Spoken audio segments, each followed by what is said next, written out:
mejor. Muy contento de estar haciendo una charla de divulgación científica, porque la psicología hay psicología que no es ciencia, hay psicología que sí que es ciencia, que se trabaja a nivel experimental, que se trabaja de forma donde el método científico, trabajando con hipótesis, controlando variables, replicando, haciendo todo un tipo de trabajo longitudinal, haciendo trabajos metaanálisis, hay un trabajo muy serio dentro de la psicología, rodeada de trabajos que no son serios, lo cual hace que la percepción pública de la psicología pues, esté entredicha. Entonces toda esta moda también, que si narcisistas, que si no sé qué, que si soy paz, que si soy, bueno, todo eso, si uno entra con un poquito de cuidado epistemológico, rápidamente ve que hay muchísimos problemas. Hay modas, se visibiliza quien habla simplificando lo que es multifactorial, que somos nosotros. Nosotros somos seres muchísimo más complejos y raramente una teoría va a dar cuenta de todo lo que somos. Yo creo que algo interesante que tiene la ciencia es que se compromete con la realidad. No es la verdad, pero sí que se compromete con acercarse lo mejor, siempre con conocimiento provisional.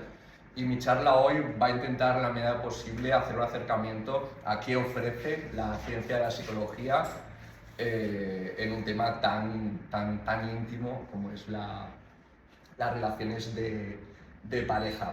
Hay muchos problemas también metodológicos, incluso lo mejor que tenemos trae consigo limitaciones, como por ejemplo pues, lo típico, ¿no? Trabajar con población occidental, heteronormativa, bueno, hay todo un tipo de sesgos que hacen que no hay una representatividad, se llama, multicultural y de toda la variabilidad que trae el ser humano. Pero es lo mejor que tenemos y es lo que os traigo y espero que os parezca interesante. También... Sí. A ver. Estamos justamente en el momento previo a donde empiezan todas las crisis de pareja. Es decir, septiembre es un momento bastante crítico a nivel de crisis, porque ¿qué pasa? Que nos toca convivir con la pareja ahora. Es como que no podemos escapar. Es como que ya no podemos estar todo el rato con el día con el móvil a ver si no me hace caso este tío o tía que tengo aquí al lado, ¿no? Es como no me queda otra que interactuar y ver la verdad de lo que hay entre él o ella y yo. Entonces, creo que es un buen momento para que podáis decir, bueno, me voy de vacaciones con mi pareja y ahora entiendo pues todo lo que podría estar acercándonos a una ruptura o tener también la oportunidad de reparar. También creo que eso es también, creo que estratégicamente, aunque yo no he elegido obviamente hacerlo en este momento del año, es una oportunidad. Muchísimos factores de los que voy a hablar hoy son más que... Yo aquí hablo de predecir, no es lo mismo predecir, donde se habla de causalidad, que correlacionar. Muchos estudios lo que hacen es correlacionar, decir, mira, estas dos cosas suelen ir juntas. No significa que una cause la otra, ¿vale? Entonces, no siempre voy a tener la figura a nivel de lenguaje para deciros, mira, esto es correlacional o esto es causal, pero importa, y es una forma de decir, hay cosas que no tenemos exactamente, no entendemos exactamente qué mecanismos están ahí mediando, porque hay muchas variables en juego en todo esto. Es muy difícil aislar en laboratorio y aún así traigo trabajo de laboratorio. ¿Vale? Como os comentaba esto, es un poquito los picos en marzo, en septiembre y sobre todo en marzo, septiembre, en diciembre es tabú hacer una solicitud de divorcio. En Navidad no vamos a poner las fiestas. Pero justo después, en enero, marzo, aquí no queda reflejado, pero en enero, dentro de los abogados creen o dicen o es famoso por ser el mes, como el mes fatídico de los divorcios. Y luego en septiembre, que aquí tampoco este estudio no lo refleja, pero suele ser también un mes bastante complicado. Simplemente quería comentar. He hecho un poquito de metaanálisis, un poquito para que vierais, por ejemplo, a nivel de matrimonio, a día de hoy, cada vez menos personas se casan. ¿Vale? Esto no me voy a enrollar mucho porque creo que es evidente, pero en solamente 50 años ha cambiado muchísimo. El divorcio antes era tabú, ahora no. La soltería, cada vez hay más personas que eligen no casarse, incluso que eligen no estar en pareja, lo cual es muchísimo más controvertido. Parejas que viven juntos y no están casados, también cada vez muchísimo más en nuestra sociedad. Aquí también hay, no me voy a entretener, pero también había dedicado una columna a diferencias culturales para compensar un poquito todo este sesgo de los estudios WER, se llama.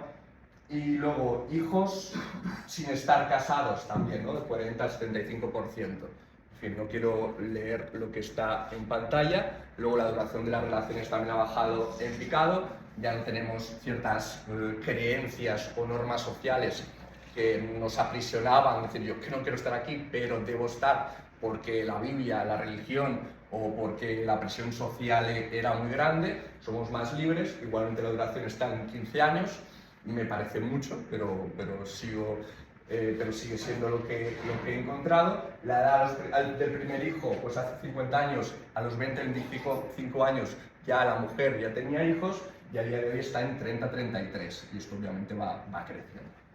Luego, a nivel de modelos familiares, la familia nuclear monógama dominante era lo que mandaba, y a día de hoy tenemos una diversidad cada vez más grande. El tema de la no monogamia es un tema que yo no sé mucho, me he interesado en su momento. Es un tema que en su momento con mi exmujer, que me he divorciado 2 veces, tengo experiencia en crisis de pareja, y aparte de eso me interesa mucho como psicólogo. Y el tema de la no monogamia es una cosa que estuve explorando en su momento, pero sí que hay un libro que se llama Love and Freedom, de Jorge Ferrer.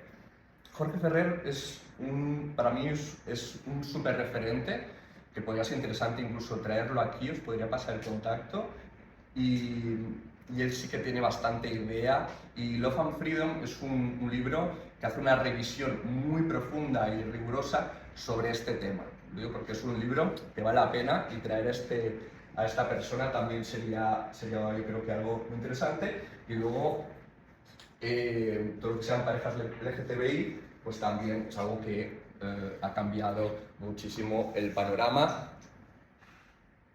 aunque hay mucho todavía que mejorar. Vamos a hablar de relaciones de pareja, no vamos a hablar del amor en cuanto a la primera fase, que es la limerencia, que es el momento que se nos va la castaña, el momento o el proceso de enamoramiento, cuando somos hormonas andantes. No estamos hablando de esas primeras citas que tenemos y que todo es súper bonito y todo arcoíris. No estamos hablando de eso. No estamos hablando de selección, no estamos hablando del proceso por el cual seleccionamos una persona u otra. Sería otra conferencia y sería súper interesante, ¿no? ¿Por qué elegimos una y o no otra? ¿Por qué cuaja una relación o por qué no cuaja? Creo que estos son preguntas que merecerían absolutamente otra conferencia. Vamos a hablar de relaciones ya establecidas. Casi todo lo que traigo son estudios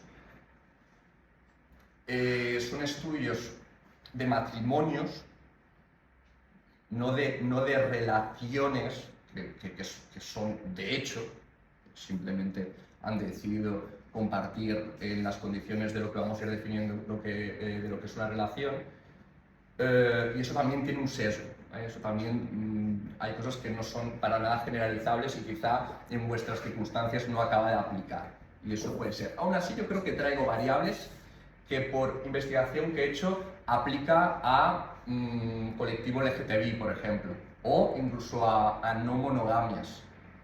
No hay tanta diferencia en cuanto, por ejemplo, calidad o satisfacción de la relación, satisfacción sexual, no hay tanta diferencia. Sí tiene sus particularidades, porque obviamente en una relación homosexual, si uno no ha salido del armario o tiene internalizada una homofobia, o sea, se avergüenza de su orientación sexual, esto es un problema que no tiene un heterosexual. porque socialmente tiene un marco social que abraza su condición y su orientación, ¿vale? Entonces sí que hay algunas diferencias. Pero en general, incluso en relaciones no monógamas, donde hay relaciones abiertas o en el poliamor, la satisfacción sexual, que parecería que, oye, tener una relación donde puedes tener novedad versus el aburrimiento de las relaciones monógamas muy duraderas, pues la satisfacción sexual, cuando haces metaanálisis y tienes al final, es igual. Y eso puede ser muy sorprendente porque en cierta manera es un mito, ¿no? Pensar que la satisfacción sexual depende de si abrimos o no abrimos la relación o la abrimos en términos de poliamor, que no es lo mismo. Poliamor o relaciones abiertas. Y tampoco no es mi área de donde yo controlo más, no es donde yo voy a poder, yo creo que aportar. Por tanto, si tenéis preguntas en esa dirección, ya me lo he quitado de encima diciendo el libro, ya un poco he hecho todo lo que sé, creo que ya no sé nada más de todo esto y me voy a centrar en lo que sí que sé. Lo que quería decir también es que los factores que vamos a ver hoy que ayudan a mantener la relación de una forma satisfactoria o que explican crisis de pareja, también aplican a colectivo LGTBI y relaciones no monógamas. Eso es lo que quiero que quede claro, que es, en ese sentido, sí que son generalizables. Entonces nos vamos a centrar en esa tercera fase donde la relación está ya más consolidada. Cuando hablamos de amor, hablamos de comportamiento amoroso, es algo que depende de la historia a tres niveles. Por un lado, de la historia filogenética, de la historia del Homo sapiens.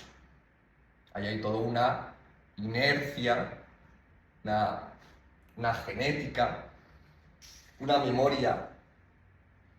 Y no me voy a entretener mucho, pero bueno, hemos estado cientos mil años siendo cazadores-recolectores, donde han habido unos por temas puramente adaptativos, no porque eso sea bueno, porque sea malo. En un momento voy a caer en el sesgo de los psicólogos evolucionistas de decir de que lo que hicimos hace 200.000 años es lo que tenemos que hacer ahora, para nada.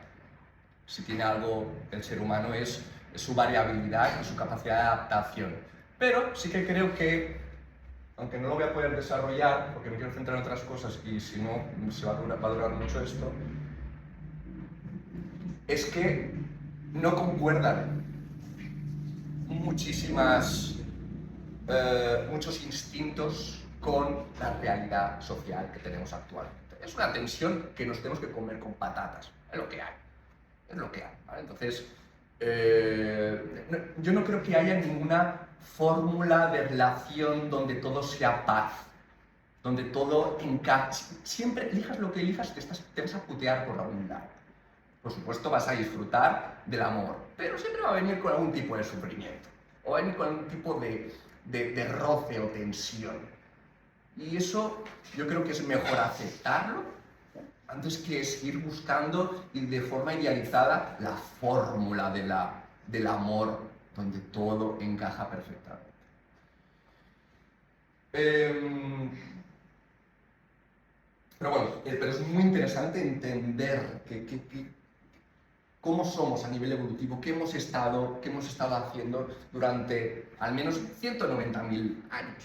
Porque en el momento que aparece la agricultura, pues sí que empiezan a cambiar formas de relacionarnos, pero hasta entonces había una película determinada. Si en algún momento sale la pregunta o es pertinente, podría profundizar en ello.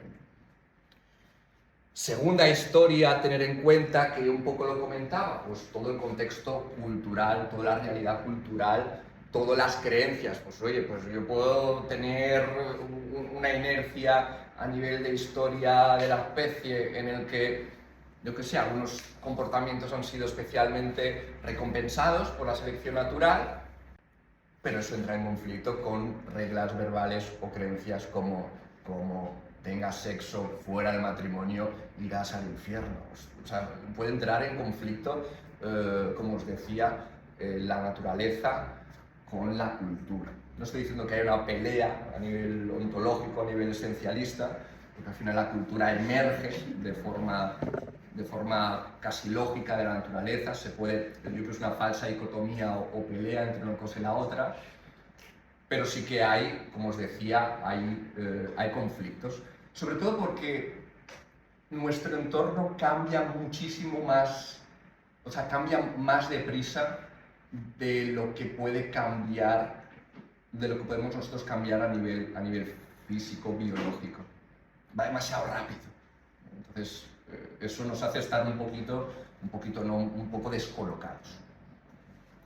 Por último está la historia individual, que es de la cual se ocupa la psicología, que es la que yo diría que es la más importante, aunque todo lo demás hay que tenerlo en cuenta. Igualmente la psicología hoy en día tiene en cuenta, a través de lo que se llama el análisis funcional de la conducta, que posiblemente es la tecnología, digamos, la herramienta más rigurosa que tienen los psicólogos a la hora de evaluar, a la hora de tratar a alguien y entender por qué. O sea, realmente aquí podemos hablar de causa, de cuál es la causa del comportamiento de la persona que tenemos. O, si hablamos de relación, de entender el comportamiento de los miembros de esa relación.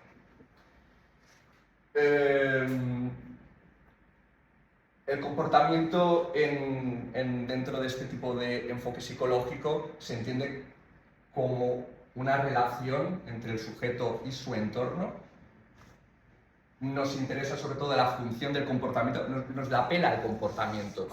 A mí me da igual que alguien me diga yo hago esto. Lo importante es ¿para qué haces eso? Eso es lo que cambia mucho. Por ejemplo, el uso, por ejemplo, del DSM-5 o el uso de manuales de diagnóstico simplemente están diciendo, mira, si tú estás dándole vueltas a las cosas, pues quizá y estás muy preocupado y no sales de casa y no sé qué, tienes depresión en mente. Pero realmente el comportamiento tal cual descrito formalmente no nos explica por qué esa persona tiene el comportamiento. La análisis funcional de la conducta sí que tiene en cuenta esa gran diferencia. Luego es un enfoque multifactorial, en el sentido de que tiene en cuenta variables disposicionales donde entra la genética, donde puede entrar la evolución, como comentaba, donde puede entrar la historia de aprendizaje, donde el contexto socioeconómico ecológico, añadido ecológico, no se suele poner, pero un poco por sensibilidad a que daba la charla aquí, lo he querido poner. O sea, se tiene en cuenta dónde estás, de qué te rodeas y con quién te relacionas. Evitando enfoques esencialistas, en plan, tú eres así por esencia. Eso es bullshit para este tipo de enfoques. Es como que tú eres así. ¿Qué me cuentas? ¿Cómo que tú te comportas así porque eres así en tu esencia? Eso requería quizá explicar y detallar, pero este enfoque rechaza ese tipo de reduccionismos o ese tipo de enfoques. Al menos científicamente no se sostienen por ningún lado. Y luego está el famoso enfoque ABC, de antecedentes, comportamiento, consecuencias, que es el que concentra el núcleo de análisis del comportamiento, ¿vale? Cuando digo comportamiento, hablo de comportamiento observado, hablo de pensamientos, hablo de emociones, ¿vale? Hablo de muchas más cosas, que a veces hablar de conducta, comportamiento parece superficial, no es un enfoque superficial esto, es un enfoque que tiene en cuenta todo. Y hoy en día las terapias de tercera generación ya tienen en cuenta, es que no sé qué les falta integrar, quizá la espiritualidad podría estar un poco mejor integrada, pero aún así yo creo que la integran mucho más de lo que parece. El cuerpo está totalmente integrado, por ejemplo, y el mundo emocional, insisto. Vale, mitos. Vale, soy un poco rápido porque quiero ir a la chichilla, pero primero, no peleas igual a mal, siempre positivo, nunca negativo, bien. Es un mito que una relación exitosa es una relación donde no hay peleas. Para nada. Si hay capacidad de reparación, si hay sentido del humor, si hay amor, si hay, como veremos, otros muchos factores que hablaremos, no hay problema. De hecho, hay estilos de comunicación donde está el validador. Validador es el que los psicólogos más mainstream son los que es la comunicación idealizada. Es la comunicación donde todo es, ¿no? Como tal, como todo súper correcto, como comunicación no violenta, asertividad, todo bien, todo calma y mindfulness constante hablando con la otra persona. Pero luego hay otros modelos como el volátil y el evitador, y el volátil es agresivo. Hay chillidos y ahí pues se arma la gorda. Pero mientras que haya, como os decía, una capacidad importante de reparación, haya sentido el humor y haya un acuerdo entre los dos de que ese estilo de comunicación está bien, no compromete la calidad. Todo lo contrario, la refuerza. El conflicto puede ser una oportunidad de crear más equipo todavía. También puede deteriorar, no estoy ahora diciendo, no, pelearos de cualquier manera, por supuesto, y es una parte importante de la charla de hoy. Vamos a hablar del conflicto, porque es algo que puede acercar, como os digo, pero también puede deteriorar. Luego, el tema de la equidad igual bien significa que es un mito que todo tenga que estar continuamente. Voy a matizarlo, que estemos todo el rato cuantificando, yo he hecho 3 veces esto y tú lo has hecho 2 veces esto. Cuando uno llega a este punto, no suele funcionar bien. En general lo que funciona es la generosidad, que es yo hago todo por ti esperando obviamente que tú hagas por mí, pero no voy midiendo, no voy haciendo un recuento de cada pasito que hago. ¿Vale? O sea, no suele... ¿Por qué? Porque el contarlo te hace entrar ya en conflicto y competencia. Y lo otro es un trabajo en equipo ya. Ya es hay un nosotros en los sexos. Más mitos. El sexo protege las infidelidades. Las infidelidades no se explican por mala calidad sexual. Bueno, en fin, no creo que sea más complicado que eso. Luego, estar enamorado o tener una relación de pareja exitosa no tiene por qué venir de la mano de un sexo apasionado. El tema del sexo también es un súper tema que se podría hablar, que lo voy a hablar muy superficialmente hoy y que bueno, que al momento haré. Luego, otros mitos. Es necesaria, aquí la trampa es la palabra de es necesario, ¿no? Es decir, si hay compatibilidad de intereses y creencias, pues seguro que irá bien. Pues no, hay muchos más factores. Insisto un poquito con esa idea de no simplificar que el éxito de una relación solamente depende de un principio de igualdad o afinidad. Pues hay muchísimos más factores. Porque tú puedes ser súper igual de tu pareja y las pequeñas diferencias ser un gilipollas. Por lo tanto, ¿de qué te sirve tener un 95% de igualdad si en el otro 5% la lías parda? Pues algo así. Va a ser importante, y hay gente que es muy diferente, pero maneja bien las diferencias. Acepta la diferencia del otro. El tema de la aceptación va a ser uno de los súper temas. Hoy en día las terapias que funcionan mejor ponen mucho énfasis en aceptar. Porque, ya os lo digo, el 69% de los conflictos de pareja no se pueden solucionar. Son cosas que hay que aceptar. 69.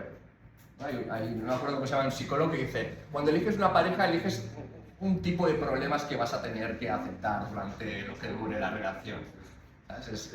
Va en pack el reto de aceptar. Que yo entiendo que cuando uno vive una relación, se enamora y tal, no ve todos esos conflictos venideros, pero llegará un momento que estarán. Y como intentemos cambiar lo que no se puede cambiar, pues complicado. Luego hablaremos de esto un poquito mejor. Luego hijos unen más a la pareja, todo lo contrario, los hijos son un estrés. De hecho, mi segundo divorcio fue por una hija, o sea, no fue por una hija, fue porque era gilipollas, pero aparte de porque era gilipollas, nuestra hija nos llevó a un ambiente de mucho estrés, de poca oportunidad de cuidado de la relación, etc. ¿Vale? Por lo tanto, y los porcentajes que he visto es que la reducción de satisfacción estaba en el 70%, 70-80% después del nacimiento de un hijo. Luego, el tema de la teoría del apego también es un mito de dar tanta importancia a que el éxito o fracaso de nuestras relaciones tiene que ver con que yo tenga un apego de un tipo seguro o un inseguro evitativo, que ansioso, que no sé qué, que desorganizado, etc. Se ha dado demasiada importancia a eso. Por supuesto que lo que hemos aprendido o lo que hemos vivido con nuestros padres, pues al final son modelos y forman parte de lo que, sí, de lo que nosotros hemos aprendido, de lo que pasa, pero no es tan determinante. Hay muchos estudios interesantes que han relativizado muchísimo todo eso, y depende mucho más del temperamento, depende mucho más de con quién. Con una pareja puedo ser ansioso y con la otra persona evitativa, con la otra o el otro seguro, ¿vale? Por tanto, depende muchísimo más del entorno. Y aquí va a explicar una teoría revisada de Benjumea, que es un psicólogo que me gusta mucho, que en realidad se ríe de esto, porque dice que no, que todas las teorías... Él es, oye, cada persona es un mundo único y hay que analizarlo como caso único. Por lo tanto, no hay teorías para nada. Sí que hay parámetros para analizar el comportamiento, pero sin reducir nunca a nadie en una sola teoría, que es lo que habitualmente pasa en psicología. Y bueno, entonces iba a explicar esto, pero prefiero avanzar y si luego tengo tiempo os lo explico o os doy referencias, ¿vale? Luego hay un montón de referencias al final, por si a alguien le interesa alguna. Entonces lo que quiero matizar aquí es que, obviamente, si con tus papás, ¿no? Aquí estoy poniendo el modelo de Benjumea, que lo hacía un poco para... Insisto que lo hacía un poco para reírse de los modelos como tan cerrados, porque como analista de la conducta cada caso es único y punto pelotas, y se la pela todo lo demás. O sea que al final de fondo hay eso, si tu experiencia con tus cuidadores ha sido de que te podías aproximar, de que si te acercabas te acogían con amor, oye, si eso lo has tenido mucho, quizá eres una persona, como dice Benjumea, como muy pegajosa luego de mayor.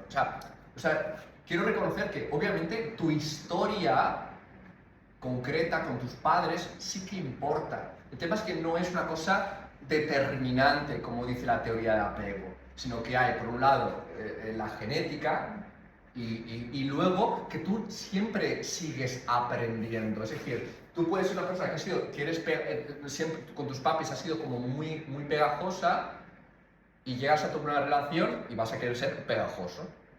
Pero puedes tener una experiencia que te haga ser una persona como más evitativa. Podrías aprender a comportarte de otra forma. O sea, no se ha determinado que siempre vas a ser una persona como más pegajosa. O la predictibilidad, cuando tú no puedes saber, no sabes interpretar las señales de si te quieren o no te quieren, pero es que no entiendo.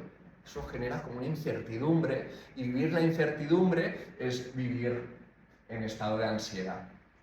Si tú con tus papis no entendías una mierda de tal, puede que desarrolles un apego ansioso. O sea, para que veas que quiero corregir si ha sonado como que la genética es más importante. No, lo más importante es la historia de aprendizaje en combinación con ciertas variables disposicionales como el temperamento. Pero luego puede ser que soy una persona ansiosa, pero conozco a alguien que me da claridad en las señales. Es clarísimo, no hay incertidumbre, tengo seguridad. Y de repente, con esa relación, parece que tengo apego seguro. Y a partir de ahí aprendo y me vuelvo competente identificando señales de cuando alguien me quiere y cuando no. Eso es una cosa que me gusta mucho del conductismo, el que siempre podemos aprender.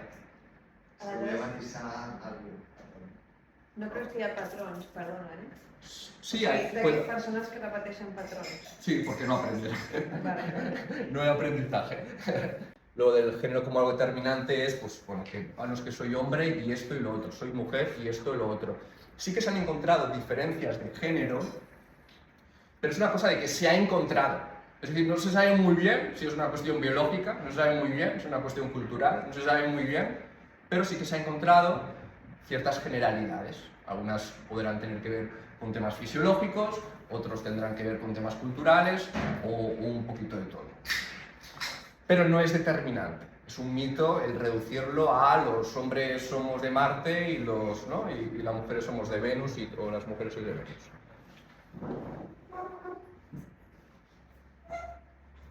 Luego, otra cosa que también un poco enmarca desde dónde estoy hablando.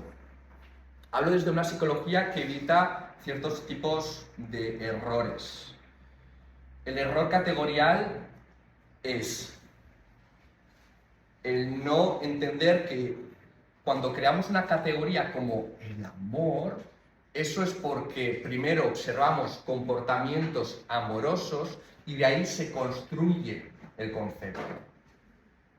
No se construyen de cualquier manera. Hay gente que esto lo construye con rigor y hay gente que lo construye como quien se chupa el dedo, como revelación divina.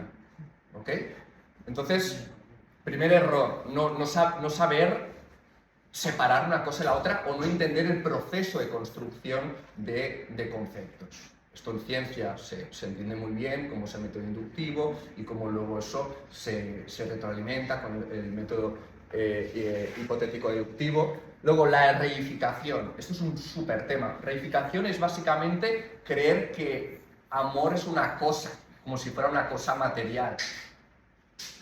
Lo cual nos lleva al tercer error, que es que yo siento amor por ti porque tengo amor dentro, por ejemplo. O estoy llorando en mi camita porque tengo depresión, o porque soy depresivo. La causa de que yo me quede llorando en la cama es que soy depresivo. Eso es lo que explica que tengo diagnóstico de depresión mayor. Es un error. Son errores lógicos en los que, por desgracia, es que os voy a decir así, el 80% de los psicólogos profesionales caen en estos errores. Porque hay algo en la psicología, es que a la psicología o a los psicólogos psicólogas no les gusta la ciencia. Prefieren algo muchísimo más. No sé si es por una cuestión de que están empatizando tanto con las personas, que no quieren entrar en las complejidades de la ciencia, pero encontrarse un psicólogo, una psicóloga que use psicología basada en evidencia es más difícil que no.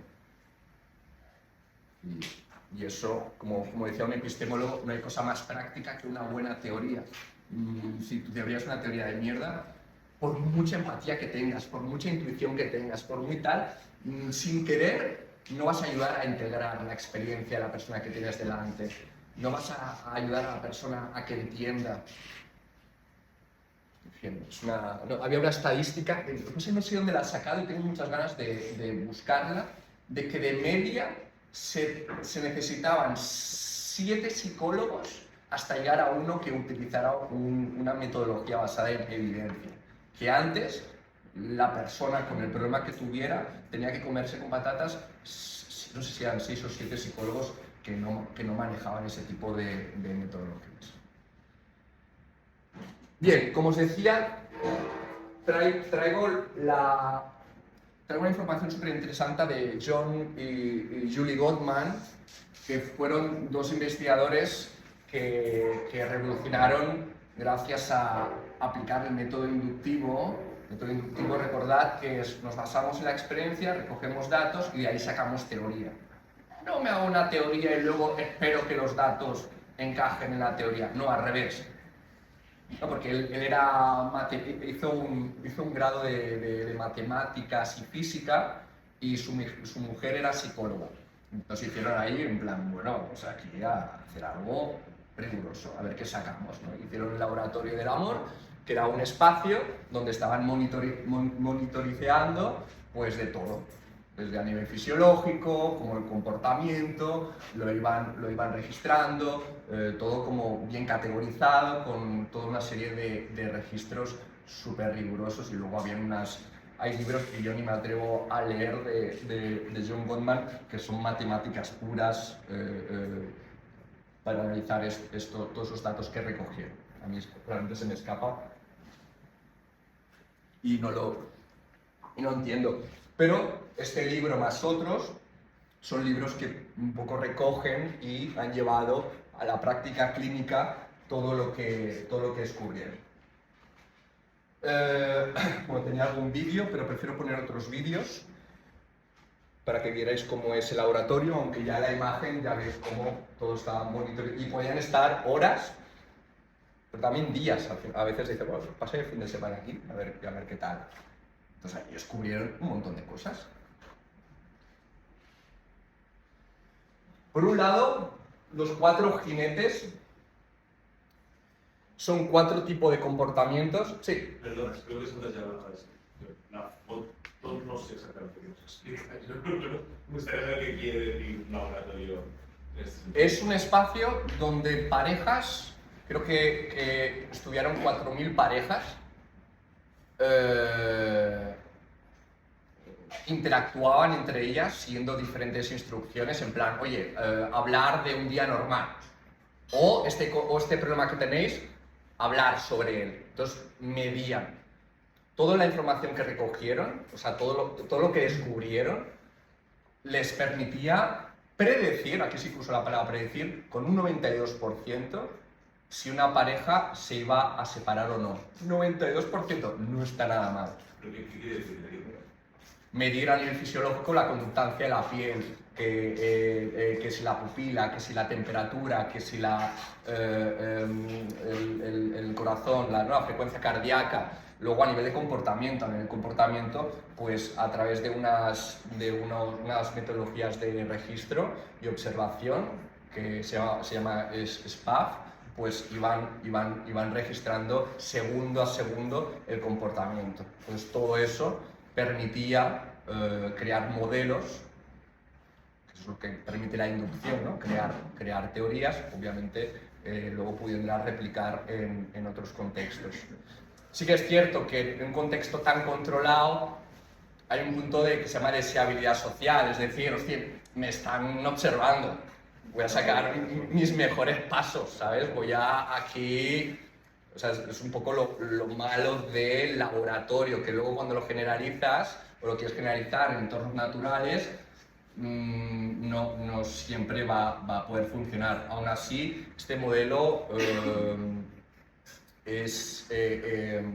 tiene, yo creo que, un respaldo por dentro de la comunidad científica, si no es el que más, de los que más, a nivel de modelos de qué es lo que está pasando cuando dos personas en relación de pareja tienen éxito y cuando no. Cuando digo tienen éxito, se entiende que aquí se mide el nivel de satisfacción, el nivel de conexión, el nivel de... Bueno, hay toda una serie de formas de cuantificar todo esto. Porque además este manual está lleno de cuestionarios, todo, es como que todo superestructurado. O sea, realmente este es el porno de la psicología científica, básicamente. Y no sé si te contesto la pregunta. Sí. Y os he puesto la referencia por si queréis, ¿no? De Marriage Clinic, de John Gottman. Pero bueno, Julie Gottman, no sé por qué no es coautora aquí, pero ella tiene el mismo mérito. Entonces, los 4 jinetes.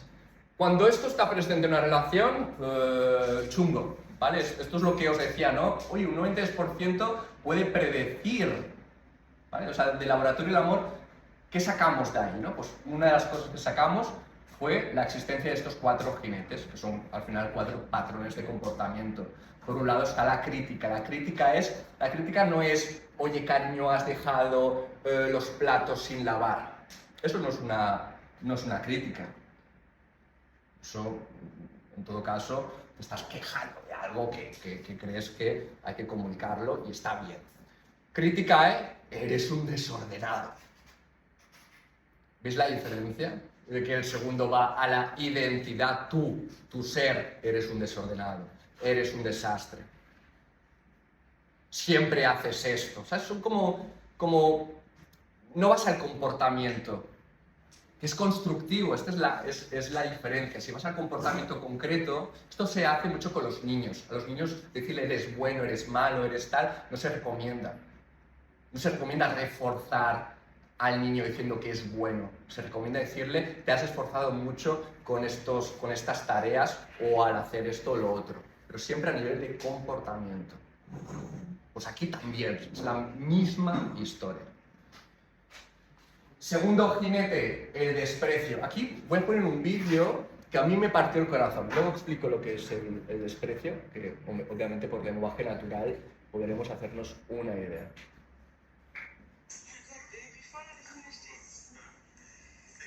Está haciendo el puzzle y su pareja. Hay un montón de vídeos así en internet, un montón de vídeos de parejas haciendo eso, de hombres y mujeres, ¿eh? O sea, esto en los dos géneros.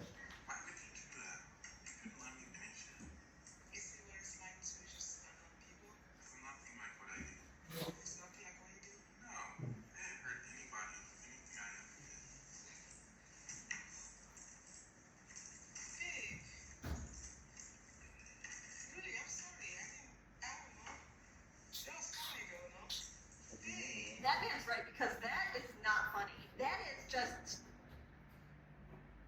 Esto podríamos etiquetarlo como tóxico.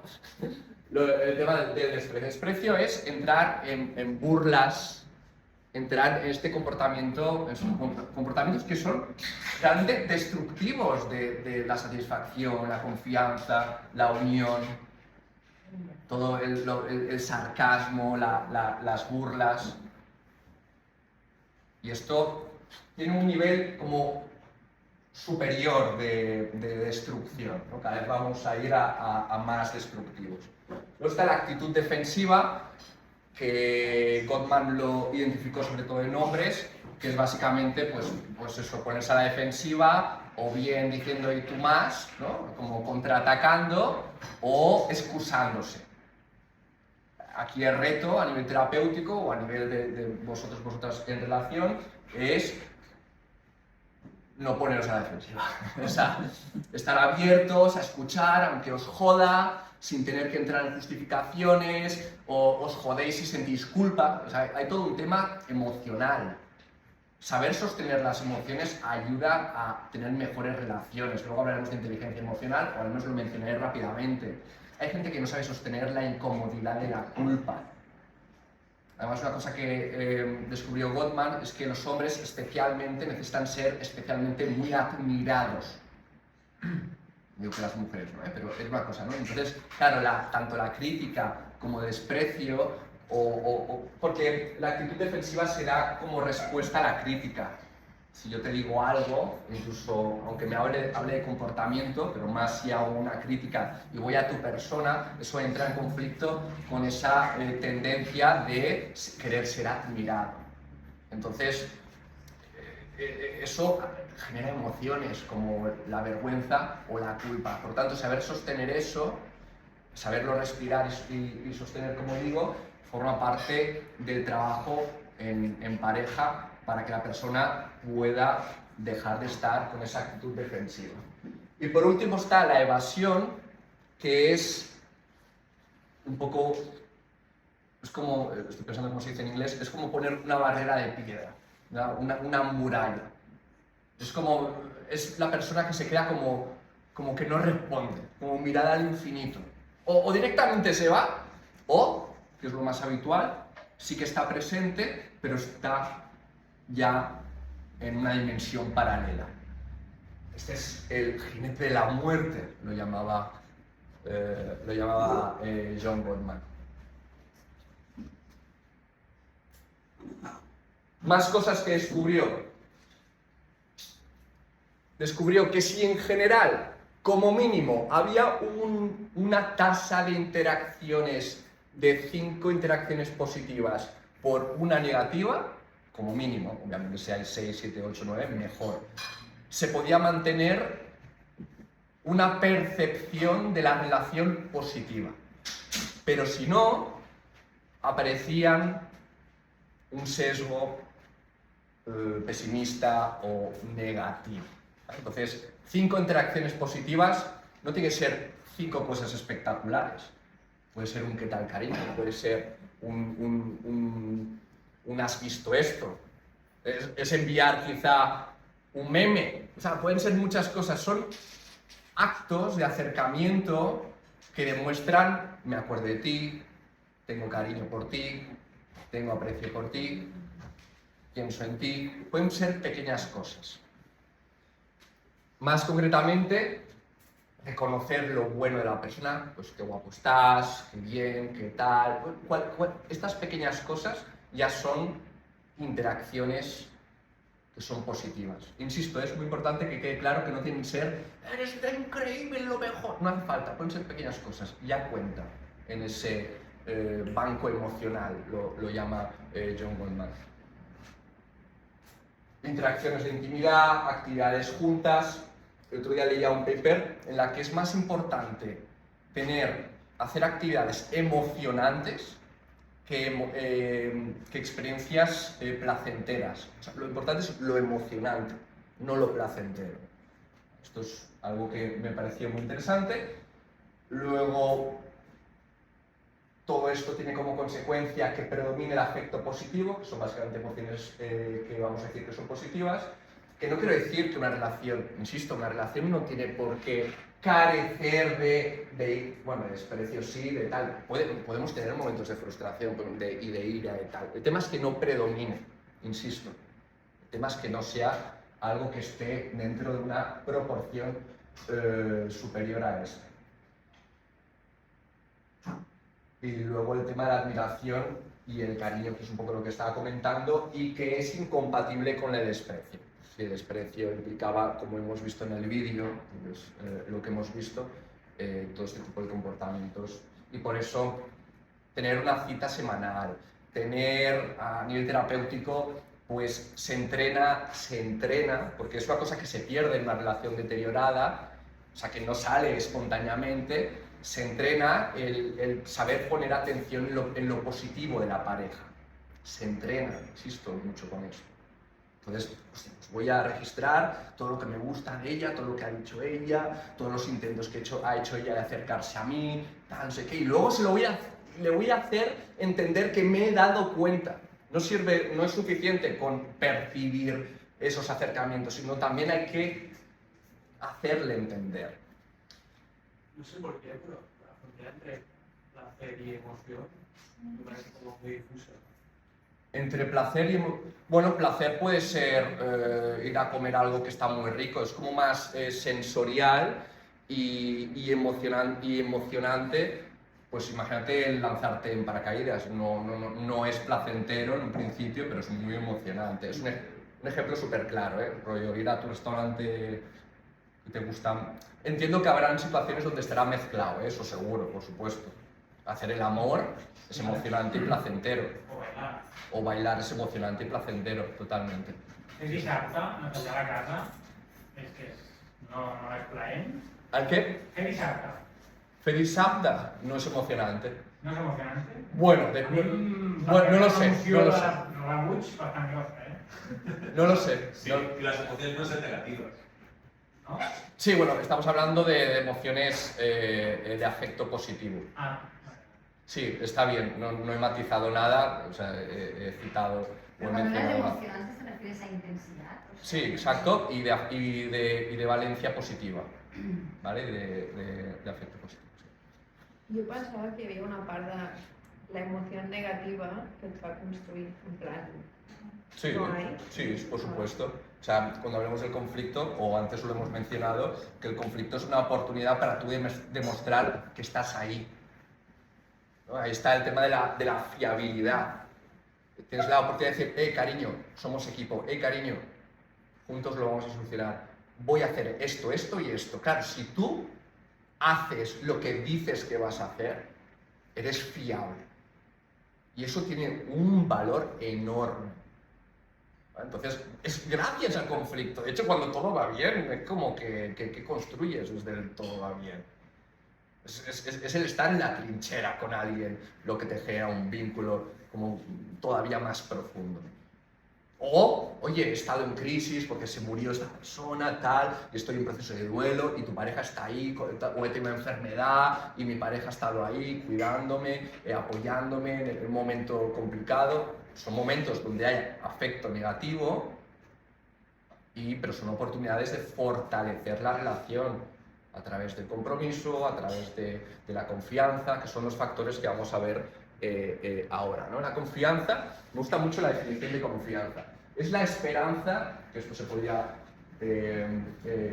convertir en matemática, o expectativa que tienes en que tu pareja va a priorizar tu bienestar por encima del suyo. O sea, confianza es: voy a pensar en ti, o sea, para que tú confíes, o sea, yo, lo voy a decir así, yo confío en ti si creo que tú vas a priorizar mi bienestar antes que el tuyo. Básicamente confío en ti si pienso que tú no vas a ser un egoísta que va a pensar en sí mismo. Esa es la forma que tiene Gottman de definir la confianza. Aquí entra el tema de la fiabilidad, y aquí iba a traer el tema del dilema del prisionero, que un poco ayudaba, no me voy a enrollar, a explicar de lo importante que es el trabajo en equipo, por qué la confianza se beneficia de ese nosotros, y lo quería explicar a través de teoría de juegos, pero prefiero avanzar porque, como siempre, preparo charlas de 4 horas y luego tengo mucho menos. Sí. Doncs disculpa perquè et faré més lent. Pots anar enrere, sisplau? Sí, clar. Una més bona. Vale, aquí, amb el tema de la confiança, amb el que estigueu rellevant o determinant, aquí hi haurà una perversió, no? Perquè si tu confies que l'altre et prioritzarà per sobre el seu benestar, el que estàs fent és sembrar el que pot matar la relació, perquè l'altre es descuidarà de si mateix. Tiene que ser mutuo. Confianza si no es mutua, o sea, justamente el dilema del prisionero justamente demuestra eso, demuestra que la práctica de ese tipo de juegos o de experimentos demuestran que el comportamiento de confianza tiene que ser mutuo. O sea, cuando tú juegas mucho a estos juegos, tú pillas que lo mejor es pensar en el bien del otro. Esto tiene que ver también con el equilibrio de Nash, o sea, no sé si habéis visto la película no por encima, sino de igual manera que el tuyo, ¿no? Sería, quizá. O sea, me rechina el R por encima. Si fuera igualitario... Si es mutuo, ya se iguala. No, o sea, esto esto está formalizado con muchísimo cuidado, o sea, no es que sea una imprecisión de qué tal, o sea, esto está modelizado y sometido a experimentos reales para ver si funcionan, ¿no? Incluso, insisto, con teoría de juegos y como ahora mencionaba, con el equilibrio de Nash, que es un modelo que yo no lo entiendo porque yo no me dedico a temas de economía ni a temas así, pero justamente lo que intenta explicar son comportamientos a nivel más colectivos y globales, y en este caso estamos hablando de comportamientos de dos. Sí. Pero es que a mí me da pensar, coño, es que hace rato que lo tengo la sensación que todo el rato se ha dado por supuesto que la naturalidad de la acción es algo intrínsecamente positivo. O sea, en este caso, lo que estamos diciendo, ¿no? Sí. De que yo voy a, digamos, que hay alguien que sale dañado en esta lógica y que igual es más saludable física y emocional y psicológicamente que no continúe una relación. Sí. Entonces, Yo no creo... Me dicen el 92% de que se separen. Como que se separen es negativo. No sé, Claro. como hijos separados, me parece lo más positivo del mundo. Sí, por supuesto. A ver, es que si están presentes los jinetes, la separación, si está presente el desprecio, una separación puede ser algo que es una consecuencia esperable, lógica y recomendable. Entonces, aquí lo que estamos viendo es que qué factores hacen que se rompa o que se mantenga una relación. En ningún momento estamos diciendo, y se va a mantener la relación a pesar de que haya burlas y críticas y defensa. No, justamente estamos diciendo, si hay eso, va a ser muy difícil que continúe la relación. Por lo tanto, si se rompe, pues está muy bien. Puede ser una muy buena noticia decir a esa persona que estaba recibiendo esos desprecios, esas críticas y tal, oh, me he separado de este tío o esta tía. Y tú dirás, joder, qué bien, me parece una buena noticia. Por tanto, no se está diciendo que que tenga que durar sí o sí. Está diciendo qué hace que nos apetezca que dure una relación y qué hace que tengamos ganas de romper, presuponiendo que tengamos libertad para eso, porque hay a veces que estamos en relaciones y no podemos romper, porque dependemos económicamente, porque vamos a recibir rechazo social, etc. ¿Qué? Perdón. Que tengo otra parte que es un falta. Sí, no, por supuesto. Aquí estamos presuponiendo ciertas condiciones y si queremos ser rigurosos tendríamos que hablar de hecho son factores importantes a nivel de contexto, que os decía, a nivel de análisis funcional de la conducta, se tienen en cuenta estresores sociales como no tener recursos económicos. Eso es un estresor muy importante. Es más fácil mantener una relación si no tienes el dinero en que no llegas a fin de mes. Es más fácil llegar a fin de mes si no tienes a tu madre con Alzheimer que te hace estar en un rol de cuidador donde no quieres estar. Es más fácil una relación si no estás enfermo, la otra persona no tiene... O sea, hay factores que dificultan y factores que facilitan. Y pueden ser absolutamente contextuales, que no tengan que ver con cómo son esas dos personas, pero forman parte de la realidad de la relación, ¿no? Entonces, ya irán saliendo factores del tipo contextual social. O lo que decía la homosexualidad, pues no es lo mismo ser homosexual en San Francisco que serlo en Teruel, ¿vale? Entonces, importa el contexto sociocultural donde estás. Vale, otro gran pilar, o sea, la confianza está considerada para Gottman un super mega pilar. Si no hay confianza es muy complicado construir una mierda. Luego el compromiso básicamente es, tengo la intención de estar contigo a largo plazo. Tengo la intención de que seamos un nosotros, seamos un equipo.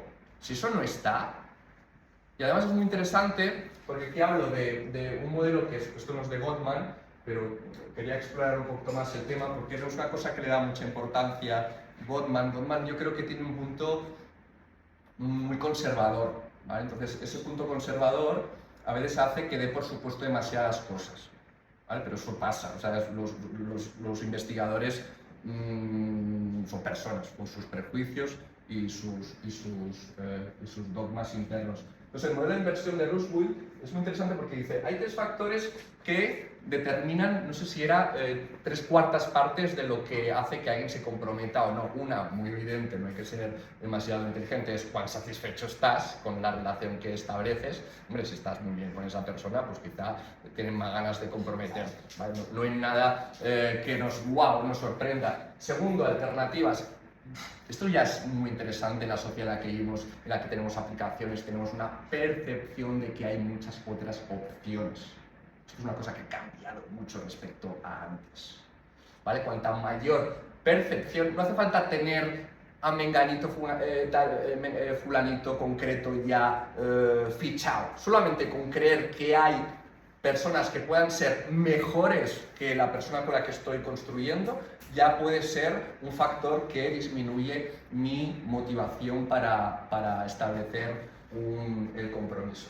Y lo último, que he visto algún estudio que le quitaba un poco de peso, es me comprometo si hemos invertido dinero en propiedades, en tiempo, en intimidad, lo que sea. Si hemos invertido mucho, pues eso también hace que quiera mantener más tiempo el vínculo.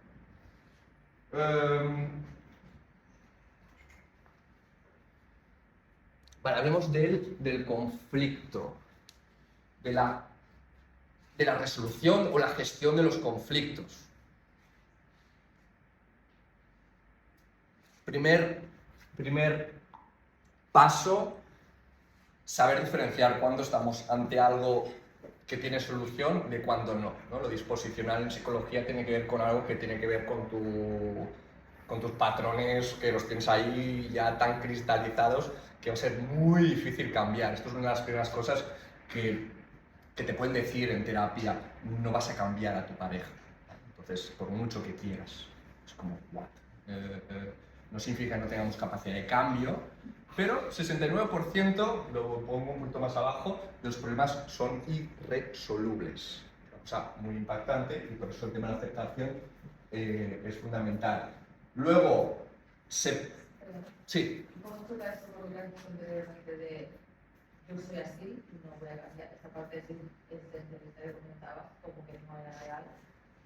Y ahora me cambia ahí, es como, bueno, Sí, soy así. sí, pero lo que explica que yo sea así no es porque yo tenga una esencia universal dentro de mí, sino porque yo traigo una historia conmigo y hay una historia pues, de aprendizaje, una historia o a nivel de genética, ¿no? La genética determina, y puedes decir, pues eso es esencialista. Bueno, si tú me quieres hablar de que el temperamento es un factor esencialista, pues bueno, estaríamos peleándonos con el lenguaje, te diría, pues sí, eso es una variable disposicional. Hay cierto tipo de inclinaciones temperamentales que son genéticas y no las vas a cambiar, ¿vale? O sí que con el tiempo y sí que en ciertas situaciones puedes pulirlo, puedes modificarlo un poco, pero no puedes modificarlo tanto. El tema es eso, el tema es hay una gran capacidad de cambio, somos súper plásticos, tenemos una gran capacidad de adaptación. Pero hay muchos conflictos que tienen que ver con cosas que no vamos a cambiar. Te lo diré de otra manera, porque quizás se va a entender mucho más claramente. Si yo soy muy anarquista y mi pareja es muy de Vox, ¿ok? ¿Con quién habéis simpatizado ahora? A ver. Es muy difícil que eso cambie, porque los sistemas de creencias suelen ser bastante rígidos, suelen estar bastante profundos, porque nos identificamos mucho con ello, etc. Y eso no es esencialista. Sí que hay algunos modelos teóricos que explican que la personalidad está relacionada con la ideología, pero ya me entiendes, es una cosa que no se cambia fácilmente. O si yo he vivido siempre en un entorno en el que todo era furbo, y mi papá me dijo que eso y fútbol igual a ocio, y mi pareja me dice, oye, no puedes ver tanto el fútbol porque esto y lo otro, esto no lo voy a querer cambiar. Y no es una cuestión esencialista, es una cuestión de qué es lo que he mamado. Forma parte de mi identidad, pero no como algo esencialista, sino porque he construido identidad con eso. O si tengo un trauma que hace que cierto tipo de estímulos me generen una reacción muy complicada con esto, pues no me hagas ir a la montaña, tengo vértigo porque tuve una historia que no sé qué, que estaba en un, por supuesto puedo ir a terapia y trabajar y comprometerme para generar cambios y todo eso, pero hay un 69% de factores, al menos según el modelo de Gottman en su momento, en sus circunstancias, con la muestra que tuvo, o sea, esto no es la verdad absoluta, o sea, yo hablo a veces como si esto fueran sentencias absolutas, pero al menos nos da constancia de que existen muchos conflictos que no tienen solución, pero no por explicaciones esencialistas, sino explicaciones, por ejemplo, de historia de aprendizaje, por ejemplo. Y genética, sí, la genética tiene es un factor súper, o sea, no sé si está en el 40-50% de lo que explica el comportamiento. Es mucho más importante la genética que lo que hagan tus padres contigo. ¿Cómo? Es que has dicho el número y todo, un poco genética, ¿Qué porcentaje? ¿Qué porcentaje de lo cultural y lo genético? Bueno, pero claro, ¿qué pasa? Que cada uno, según lo que estudie, le sale una cosa u otra, y son cosas súper complicadas. Todo el mundo que sabe hablar de estas cosas, porque sabe de genética y sabe psicología, siempre me dice, no digas porcentaje sobre todo, porque va variando mucho. Yo no sé si... No, lo que cuestiono no pero es algo bien, o sea... Es muy complicado medir estas cosas, sí, es cierto. Pero te sorprendería ver lo que hacen los investigadores para buscar qué hay de genética y qué no, porque tú puedes trabajar, por ejemplo, con gemelos que son clones genéticamente, y puedes jugar con meterlos en contextos diferentes. O sea, Posiblemente se han quedado juntos. Pero ni- ¿Cómo sabes que pero ni así, porque en gemelos que se han criado juntos se sigue hablando de ambiente no compartido, se sigue hablando de que no están exactamente en las mismas condiciones, y todo eso se puede controlar. Puedes controlar. Una cosa que pasa, por desgracia, y se ha utilizado en estas investigaciones, es gemelos que fueron erróneamente separados al nacer. Entonces, claro, puedes investigar qué pasa cuando están radicalmente en contextos diferentes. Cuando están en el mismo contexto y aún así tienen ambiente no compartidos, y claro, ahí puedes ver qué hay de genética, qué no, qué tal. Por supuesto, cuantificar todo eso, no estamos cuantificando el espectro electromagnético, estamos investigando con variables y cuantificaciones como de la física o de ciencias duras. Pero por lo demás, sí que se puede estudiar con... Vale, más cosas. Bueno, solución de problemas. Estos son factores que se suelen trabajar mucho, de que sí que se pueden solucionar. Pues estrés laboral, que si el tema del dinero, que si la familia política, lo típico, ¿no? Suegra, nuera, suegro, bueno, sobre todo suegra, suele ser como la queja en terapia más es que no me apoya, es que mi pareja no me apoya, se pone parte de su madre, que no sé qué. Esto es una queja súper habitual.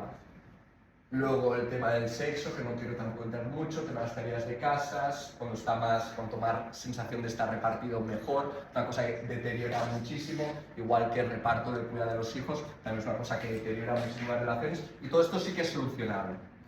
Todo esto se le puede poner y ya mejora mucho las relaciones. Y luego hay toda una serie de habilidades que se pueden entrenar a los miembros de la pareja. En comunicación efectiva, asertividad con las necesidades y deseos, el reparar o el desagravio, ¿no? Esto significa, oye, si la he liado parda, me disculpo. Perdón, cariño, he hecho esto, tal, lo voy a hacer, tal. En vez de estar en plan con orgullo, no digo, me voy. Pues tener habilidades para reparar es seguramente uno de los factores que más marcan la diferencia. No es tan problema tener el conflicto, no es tan importante evitar el conflicto, sino el tener capacidad de reparar el conflicto a través del desagravio. Luego la inteligencia emocional, que tiene que ver con saber poner palabras a las emociones, saber por qué o para qué tenemos las emociones. Las emociones no están ahí porque sí, nos están dando una información, ¿no? Pues oye, poder verbalizarlo, hablar, compartir.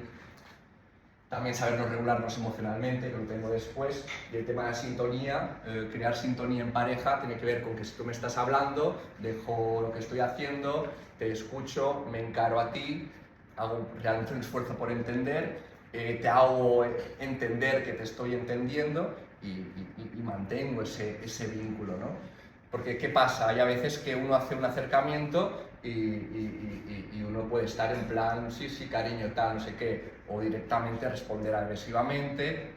Entonces, aquí es muy lógico, ¿verdad? Pero la práctica, cuando ves, no, es que yo o mi pareja hace esto o lo otro, uno flipa, ¿no? Uno flipa colorines, pero es una cosa muy habitual en relaciones en crisis. Más cositas. Diferencias de género. Como os comentaba antes, se ha encontrado, no porque hay una explicación esencialista, biologicista, una explicación... hay muchos factores y, por supuesto, también culturales. El reflejo de sobresalto es algo que se puede medir fácilmente en laboratorio y tiene que ver con un susto, con algo que tú no te esperas, y la mujer en general responde de una forma más suave, pero acumula ese sobresalto y cada vez lo tiene más. Además, reacciona con miedo. En cambio, el hombre reacciona con mucha más sensibilidad, es como que escala más rápidamente en el susto, reacciona con más intensidad y con agresividad, además, con enfado. Una cosa que se recomienda mucho es que, obviamente en relaciones heterosexuales, todo esto se ha estudiado, aunque Gottman también acabó estudiando relaciones homosexuales, de las cuales no tengo ni idea de los resultados, una cosa que se recomienda es que la mujer entre suave en el conflicto, que si va a haber un conflicto, que es bienvenido, no tiene por qué haber ningún problema, que entre suave, porque fisiológicamente, por lo que sea, el hombre tiene una reactividad no solamente agresiva, sino que escala mucho más rápido. O sea, como que la explicación es una explicación genética de nuevo, o... No se sabe. Hombre, es muy fisiológico esto, ¿no? ¿Cómo es fisiológico? No, hay mucho estudio de que esto es una cuestión cultural. Hace estudios en laboratorio, digamos así, estudios más basados en evidencia, digo entre comillas, de que, no sé, acabar la relación a los hombres reaccionan con mucha más hostilidad que las mujeres. Y todo esto tiene muchísimo... De cultura. Cultural. Sí, sí, es que están las dos cosas. De hecho, hay el punto, como comentaba, de que el hombre, por el factor que sea, quiere ser admirado. Por tanto, entrar con una crítica es como ya estás chocando con ese autoconcepto de yo tengo que ser un ser súper admirado. Es como que me toca el ego, mal dicho. Y esto puede ser, seguramente, en gran parte, construcción cultural, ¿no? Entonces, sí, por supuesto. Esto es muy descriptivo, esto es lo que se ha encontrado, pero no se sabe muy bien por qué. Si es una cuestión cultural, en la que tú haces traes una posible explicación, o también pueden haber factores fisiológicos. Yo creo que deben haber de los dos. Es lo que yo sospecho, pero tampoco lo sé, luego, el tema de la memoria, ¿no? Por ejemplo, aquí una explicación, primero, ¿qué pasa? El 40% de las veces el hombre no tiene ni idea de qué le están hablando, de cuál es el problema. Es decir, hay un conflicto y el hombre no se acuerda de qué ha pasado. 40%, ¿no? Entonces parece ser que, por lo que sea, la mujer tiene mejor memoria para este tipo de cuestiones. Entonces también ahí hay una diferencia a nivel de género. Y luego, a la hora de expresar el problema, aquí voy a poner un cortometraje de 1 minuto y medio. Perdona, i el percentatge de dones quin és? ¿Qué quieres decir? Que és la memòria, i ara partit del 40% dels homes no saben. No lo sé, no tengo ese dato. 90%. No, bueno, pues no sé, pues saber. It's just, there's all this pressure, you know? And sometimes it feels like it's right up on me. And I can just feel it, like literally feel it in my head. And it's relentless. And I don't know if it's gonna stop. I mean, that's the thing that scares me most, is that I don't know if it's ever gonna stop. Está quejando de un dolor, ¿no? Muy grande. You do have a nail in your head. It is not about the nail. Are you sure? Because, I mean, I'll bet if we got that out of there. Stop trying to fix it. No, I'm not trying to fix it. I'm just pointing out that maybe the nail is causing. You always do this. You always try to fix things when what I really need is for you to just listen. See, I don't think that is what you need. I think what you need is to get the nail See, out. I'm not listening now. Okay, fine. I will listen. Fine. It's just, sometimes it's like, there's this achy, I don't know what it is. And I'm not sleeping very well at all. And all my sweaters are snag.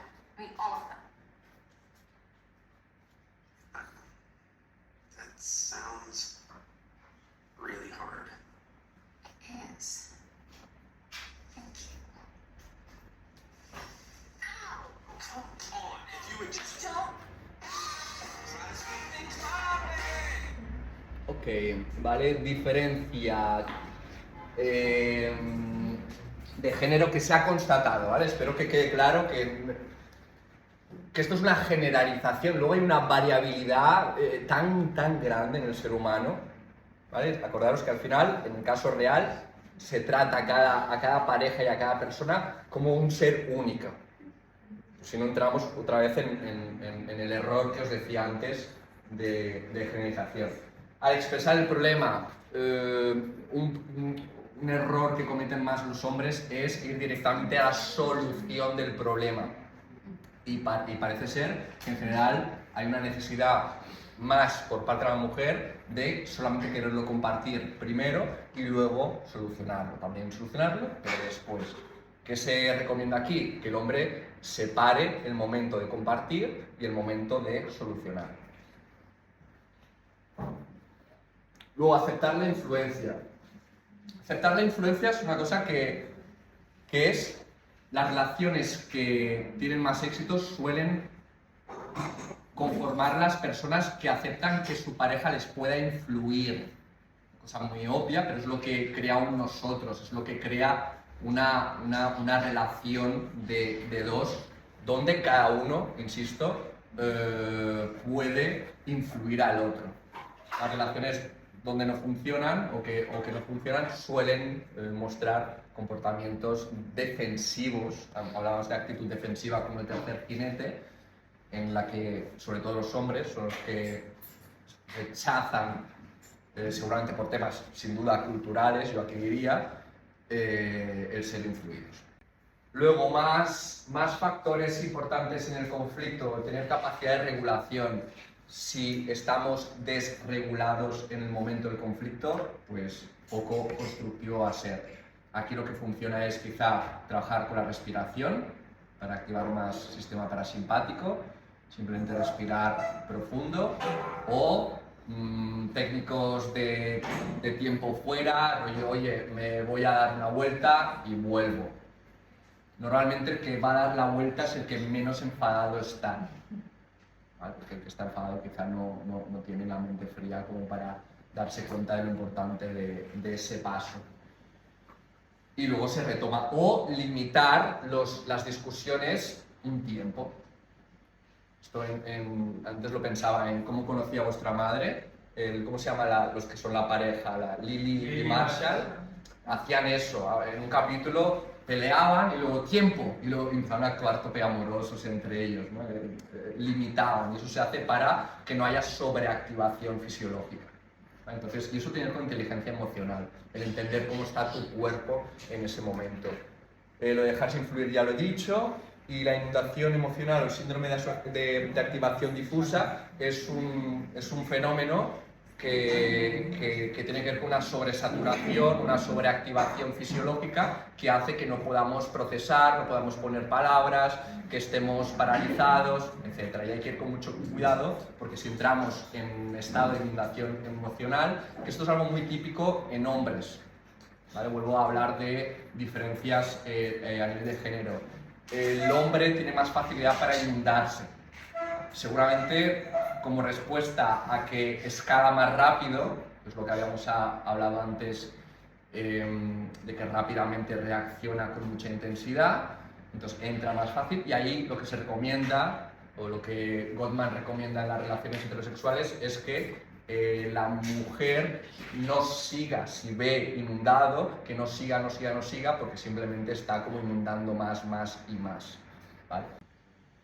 Aquí resumiría Gottman su modelo, aunque esto también se complementa con los 4 jinetes, se complementa con esa proporción de interacción de 5 interacciones positivas por una negativa, y como el modelo es un poquito más grande, en la que él habla de esta casa, que es como la casa que crea una relación sólida, ¿no? Una relación en la que tienes ganas de quedarte, ¿no? Y es, ¿no? la confianza y el compromiso, son 2 pilares, ya hemos hablado de ellos.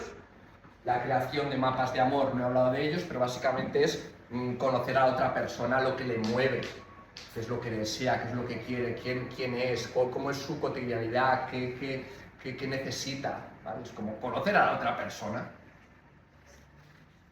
El compartir admiración, el compartir, esto también lo hemos hablado, todo lo que sea el cariño y lo hemos hablado. El estar orientado a la persona en vez de, ¿no? También hemos hablado de ¿cómo lo hemos dicho?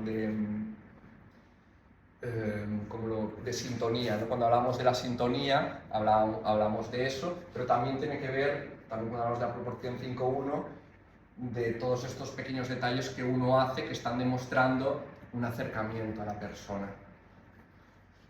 de la perspectiva positiva, hemos hablado también hemos hablado, el manejar el conflicto lo hemos hablado, y en el techo es muy interesante porque habla de crear una especie de cultura compartida, de compartir, por ejemplo, símbolos, lo típico, ¿no? Esta es nuestra canción, o de tener creencias que compartimos, objetivos y sueños a crear. Es muy importante también aquí que si yo tengo un sueño y mi pareja tiene otro diferente, hay que hablar eso para ver qué hacemos para que tú cumplas tu sueño y yo cumpla el mío. O sea, que tampoco no tiene que ser todo, tiene que ser conjunto, pero es importante que la pareja apoye el cumplir los propios sueños.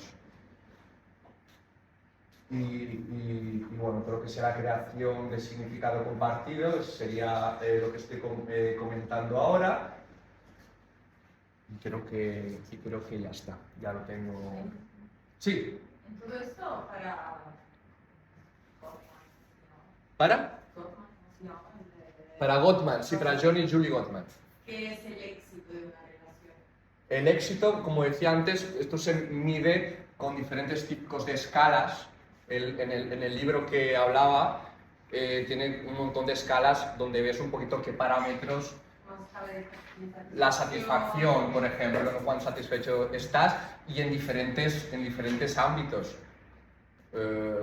La confianza, hombre, si tú confías mucho en la otra persona, guay. Si hay mucho compromiso, pues también él lo puede entender a nivel de intimidad, a nivel de pasión, a nivel de comunicación, a nivel de me conoce, a nivel de admiración, factor muy importante. Cuanto más admiras, pues más éxito. Estar con una persona que no admiras lleva el segundo jinete, que es el desprecio. Entonces, son muchos factores.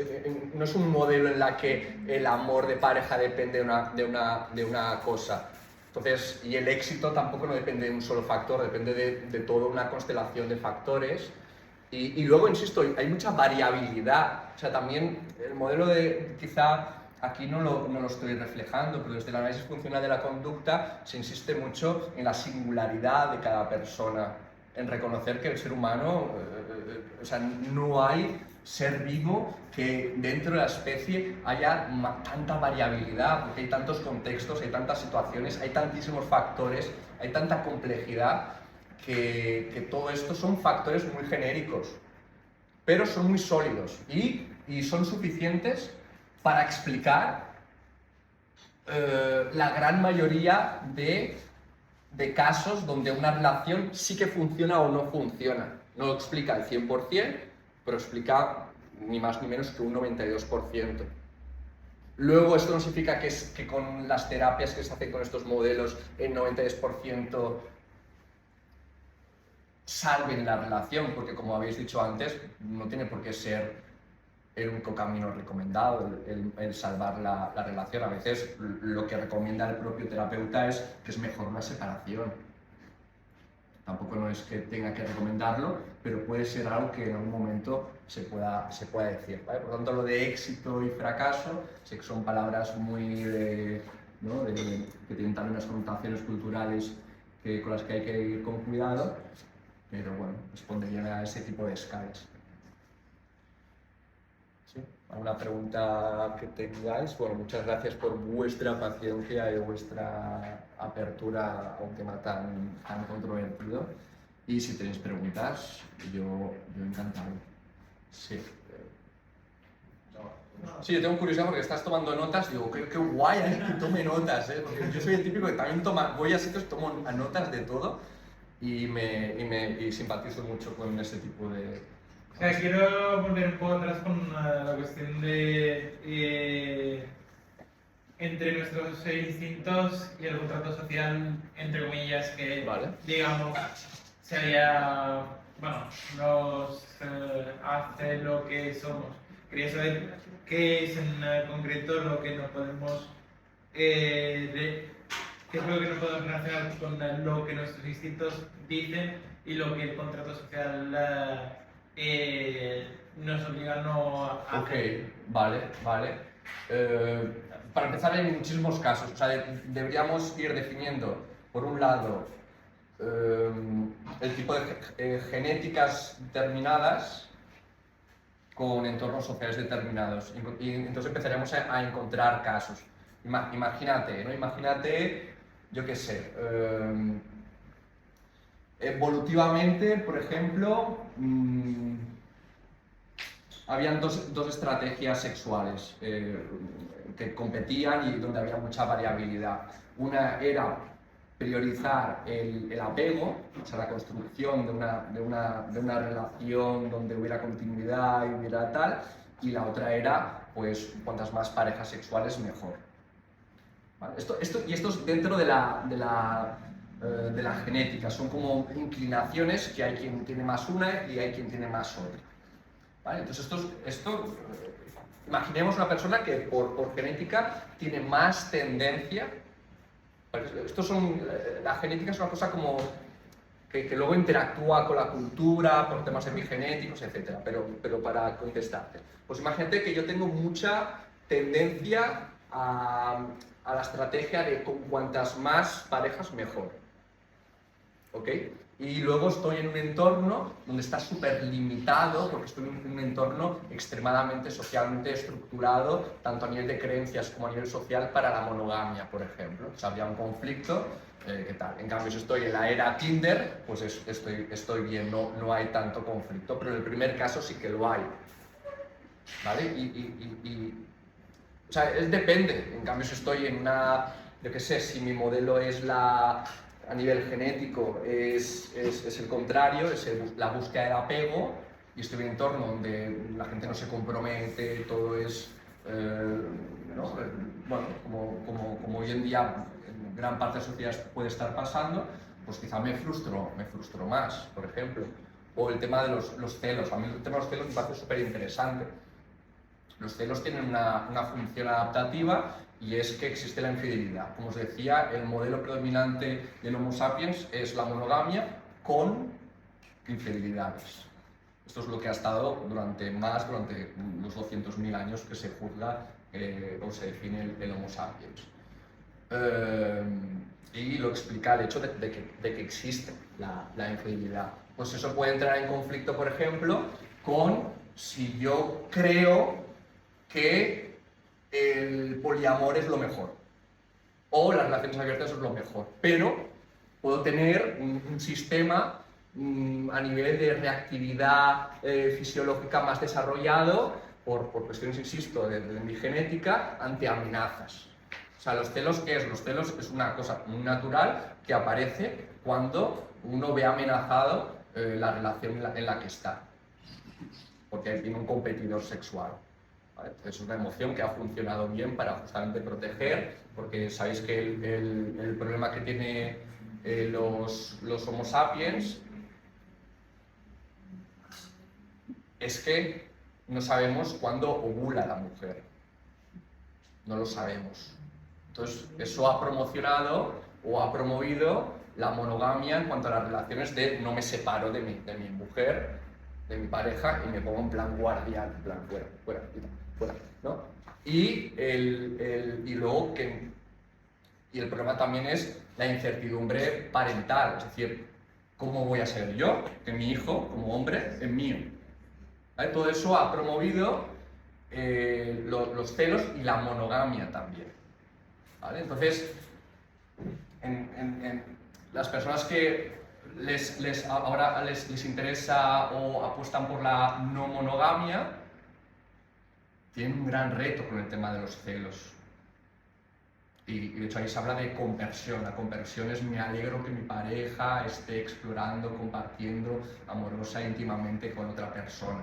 O sea, realmente esto no es rígido. O sea, todo lo que sea biológico no es rígido para nada. Somos súper flexibles, pero eso está ahí. Eso está ahí.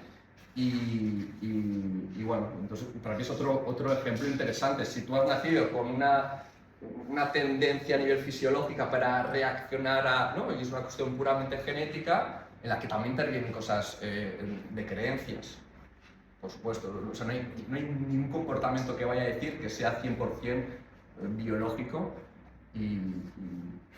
pero los hay. Porque también es una cosa que a veces es un problema, ¿no? Que se reduce demasiado a que todo es cultura y todo es sociedad. y eso la ciencia actual no lo apoya para nada. Pero el modelo de la conducta, o análisis funcional de la conducta, tiene en cuenta los dos y tiene en cuenta cómo interacciona una cosa con la otra. Pero esos ejemplos yo creo que son buenos para ver que... O voy a poner otro ejemplo. Hostia, yo tiro por relaciones monógamas. ¿Qué va a pasar?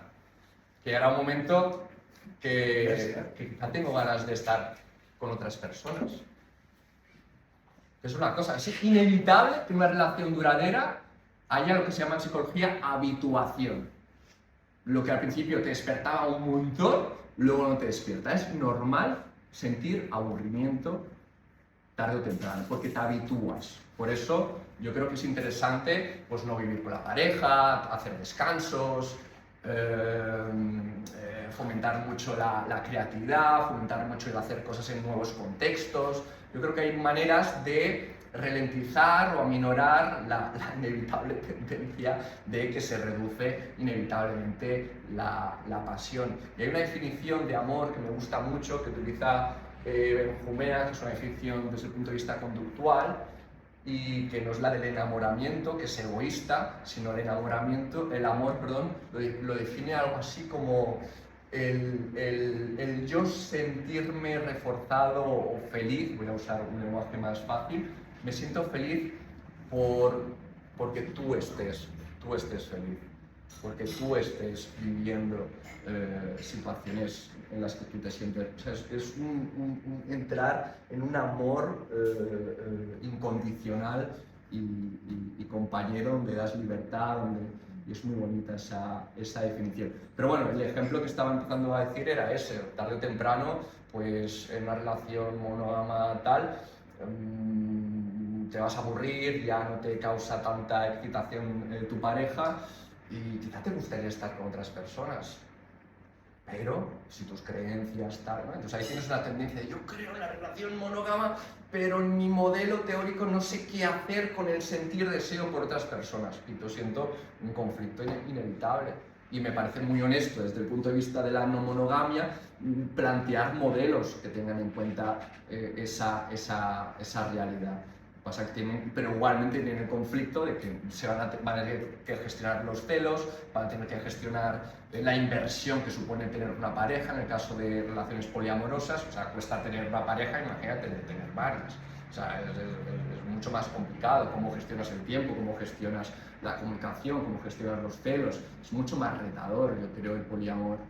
Yo el poliamor siempre, esto es una cosa que le he criticado alguna vez a Jorge Ferrer, es que lo veo un poco elitista, lo veo como de superhumano, ¿sabes? Como, hostia, hay que hacer un trabajo de creencias, de inteligencia emocional, de comunicación. Además, como no tienes normas implícitas como en la monogamia. En la monogamia vamos como el piloto automático y damos por hecho 1000 reglas, pero en el poliamor o en relaciones abiertas hay que hacerlo todo desde cero.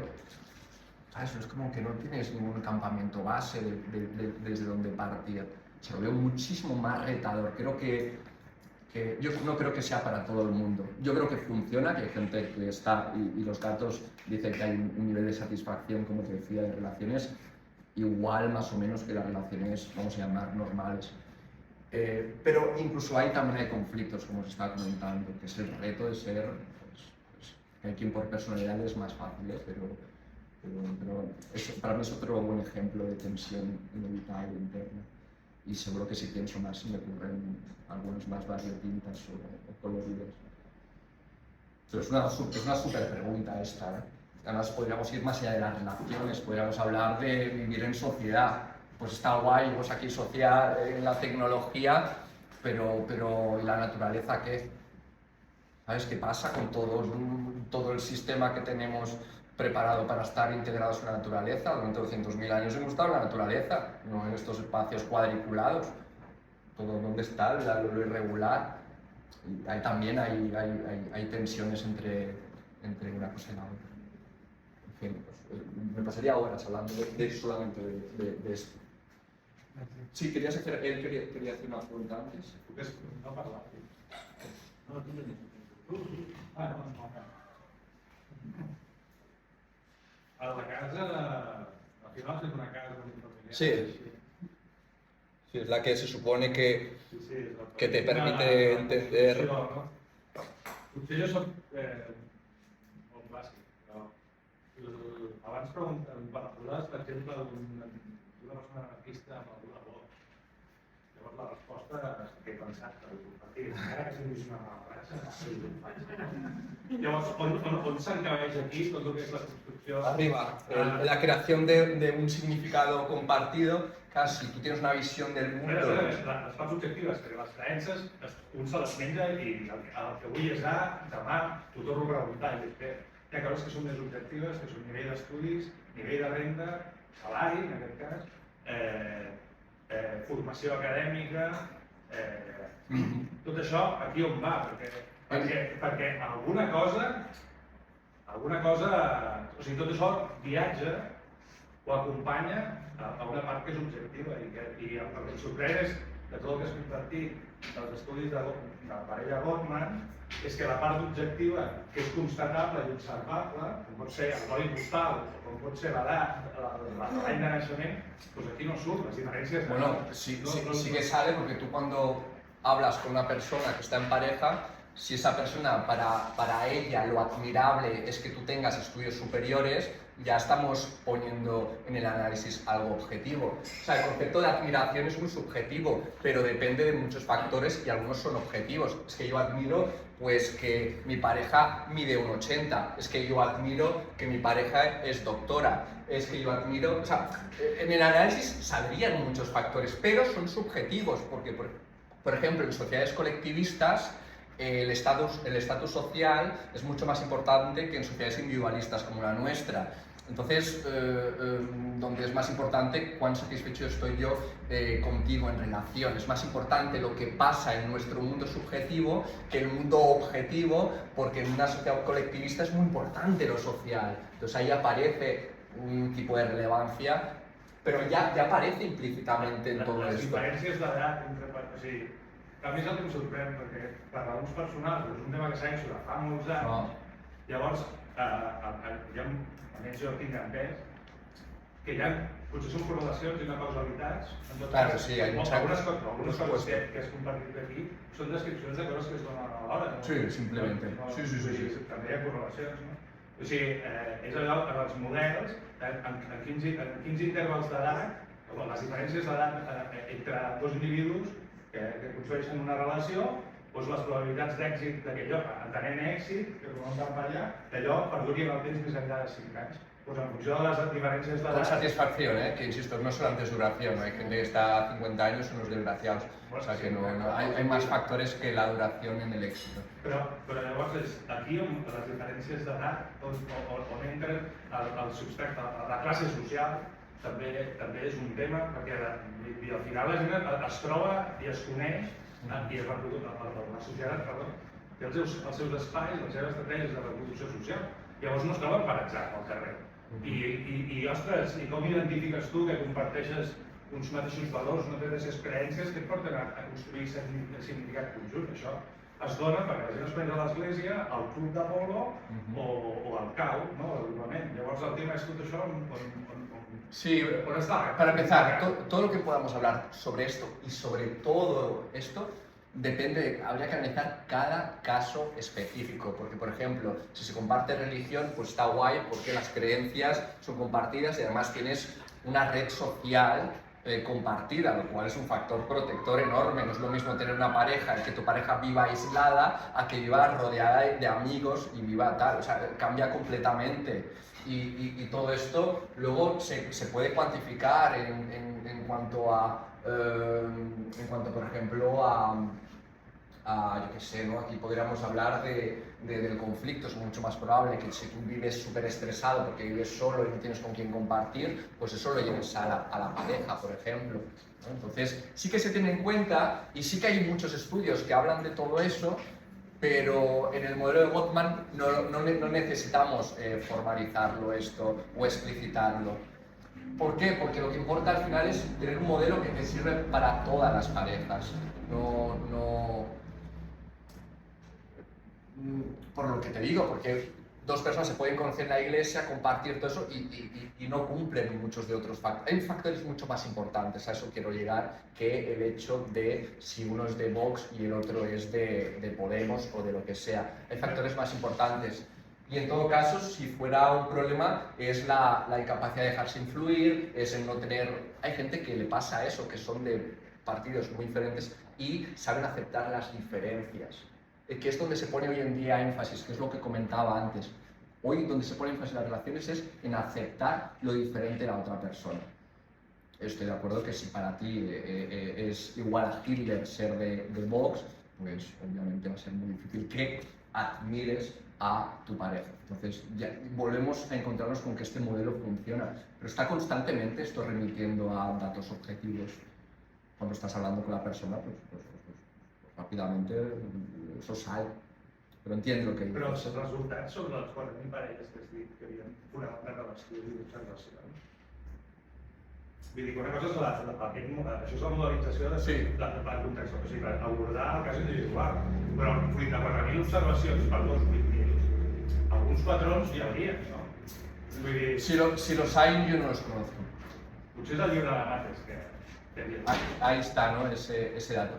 Pero ya te digo, no creo, más allá de lo que acabo de reflexionar, que sea más relevante. Porque, como decía antes, hay gente que se parece mucho y lo lleva fatal, y gente que es muy diferente. Y esto, si hablamos de ideología, hablamos de estatus social, y ha hecho la diferenciación de que sí que en sociedades colectivistas es más importante que en sociedades individualistas. O sea, que estas cosas sí que se tienen en cuenta. Pero el modelo de Gottman, que es principalmente en lo que me he basado, aunque a veces he metido algo de fuera, yo al menos no lo sé. Más preguntas.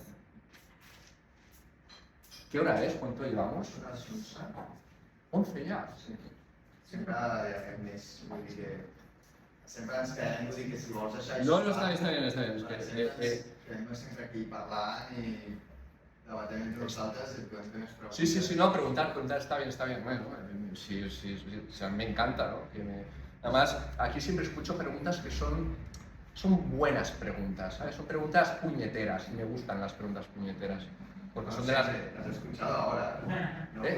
O de las últimas dos, la de vacunas y de la medusa, también, muy buenas preguntas. O sea, que me gustan si son preguntas que me hagan pensar o que luego me hagan querer investigar, ¿no? Decir, oye, ¿cómo podría haber respondido esto con más rigor? Así que está guay. Sí. Quería preguntarte eso para aclarar un poco, porque en la psicología hay como varias ramas, ¿no? El psicoanálisis, Sí, conductismo, cognitivismo, constructivismo. Quería saber un poco de dónde hablas tú, ¿qué rama? Desde el conductismo. Es esto, vale. Bueno, hablo desde la ciencia, porque la ciencia va más allá del conductismo, porque al final yo puedo tener en cuenta neurociencias también, puedo tener en cuenta todo tipo de indicadores a nivel de neurotransmisores en algunos momentos. O sea, al final, para mí la ciencia, en rigor, no es tanto de escuelas, pero si tuviera que hacer una escuela, sobre todo el análisis funcional de la conducta, y ya lo dice la última palabra, tiene mucho de conductismo, aunque a mí me gusta mucho el conductismo que está más cerca de lo que se llama el contextualismo o todo el conductismo que ha sido con el tiempo, que ha ido integrando, por ejemplo, pues toda la parte de pensamiento, toda la parte de emociones, toda la parte que siempre estuvo, pero ahora está como mucho más claramente integrado. No, porque en el psicoanálisis lo que pasa es que hay saltos de inferencia muy grandes. Es decir, tú observas comportamiento y lo interpretas, lo explicas con teorías que no se derivan del comportamiento. Al menos el salto del comportamiento a lo que tú dices es demasiado grande. Entonces ahí se pierde cositas. Se pierde cositas y hay riesgos también. ¿Tú en concreto eres como más qué haces exactamente? ¿Eres más de investigación o de pura? No, más de terapia pura. Sí. Sí, además también mezclo muchas cosas. Mezclo arte, mezclo movimiento, cuerpo. me gusta mucho trabajar en grupo. O sea, lo que yo hago es, intento siempre tener como esqueleto la psicología basada en evidencia, pero al final también cuando te encuentras personas que tienen sus universos, que no son solamente ciencia. Entonces, según en qué esquemas mentales tengan, a qué den importancia, pues yo creo que está bien, por ejemplo, la metáfora, el mundo simbólico, son mundos, la espiritualidad, son mundos muy significativos. Y aunque científicamente no podamos decir que existe Dios o que existe un cosmos inteligente o que existan incluso sincronicidades, cosas así, que según cómo se viva eso, pues tienen sus riesgos, pero si eso es la realidad de las personas, yo intento ser sensible con todo eso e incorporarlo, pero siempre con objetivos terapéuticos que sí que tienen un respaldo. Por ejemplo, pues hace poco pues, hice como unas dinámicas como grupales en las que por ejemplo hay cosas de bioenergética o hay cosas como de danza y tal, y son mundos que son mundos como muy gestálticos, la gestalt también. Claro, los modelos teóricos detrás de todo eso son terribles, son súper peligrosos, porque reducen la complejidad humana a muy pocas teorías que las aplican sistemáticamente. Por ejemplo, todo es proyección. Cualquier mierda que tú traigas es un tema tuyo del que no te has responsabilizado y es tu culpa. ¿Sabes? Es como que no existe la posibilidad de que te pasen cosas que tengan que ver con vivir en un estado donde socioeconómicamente te están explotando y te están jodiendo la vida. O si has recibido un abuso sexual, no es que tú de alguna forma has introyectado no sé qué mierda de fuera. ¿Vale? O sea, hay cosas como muy culpabilizadoras que... Es lo que dices, por ejemplo, ¿en qué rama sería esta? La Gestalt, por ejemplo, hace mucho esto. Y no sé qué es, pero se habla mucho de esto, ¿no? Sí. Es muy común. Sí, sí. Como todo, también depende de profesionales, que hay profesionales que dicen, bueno, tomo algunas historias de la Gestalt que son muy útiles y potentes, pero no se me va la olla, ¿sabes? No se me va la olla con esto. O yo qué sé, el tema de curso de milagros, una cosa que también está muy de moda y todo eso. Curso de milagros. Curso de milagros y muchas otras terapias, porque hay toda una Explica qué es curso de milagros. yo no lo he hecho, pero conociendo gente que sí que lo ha hecho, conozco gente que lo ha integrado desde un modelo muy riguroso y no son peligrosos, pero hay otros que sí que son peligrosos, porque por ejemplo hay un rechazo, es como muy, a veces como muy cristiano en el mal sentido de la palabra, ¿no? Es como que todo el ego está mal, el cuerpo está mal, todo es ego y hay como que no hay un reconocimiento. No puedes conectar con el enfado, porque si tienes enfado trabajas desde el ego y tienes un problema, porque o sea, hay como una no validación de emociones que son muy humanas. Al final, para mí el problema es cuando un modelo teórico deja fuera muchas otras variables humanas. Sería como reducir, por ejemplo, una cosa que decimos mucho en este mundo psicológico es: hay gente que viene por problemas que, como os digo, son problemas sociales, son problemas individuales. No es que tenga que hacer terapia, es que tiene quizá que cambiar de trabajo o ir al sindicato a luchar por sus derechos o sea, no es una cuestión individual. En cambio, si mi teoría como psicólogo es que todo es tema tuyo individual y no tengo en cuenta factores sociales, me manejo con una teoría incompleta, con una teoría en la que no puedo entender la realidad de la persona que tengo delante. Entonces esto pasa con el psicoanálisis. Los enfoques psicodinámicos dan demasiada importancia a la infancia y al pasado. Volvemos a encontrar un problema.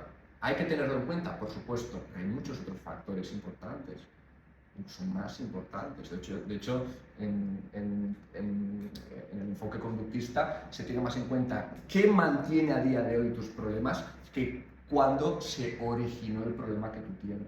Se da más importancia al presente mucho más que al pasado. ¿Vale? Entonces, en cambio, el psicoanálisis o los enfoques psicodinámicos, al pasado, tu mamá, tu papá, tu mamá, tu papá.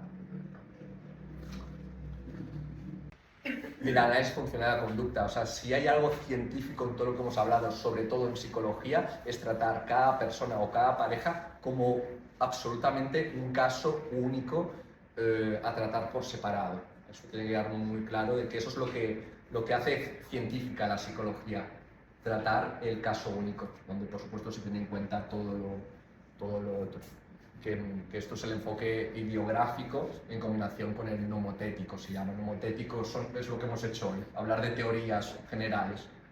Y el ideográfico es tener en cuenta el enfoque único y singular. Eso es lo que predomina en la psicología científica y se apoya en lo otro. Pues nada, pues muchas gracias por todo. Gracias.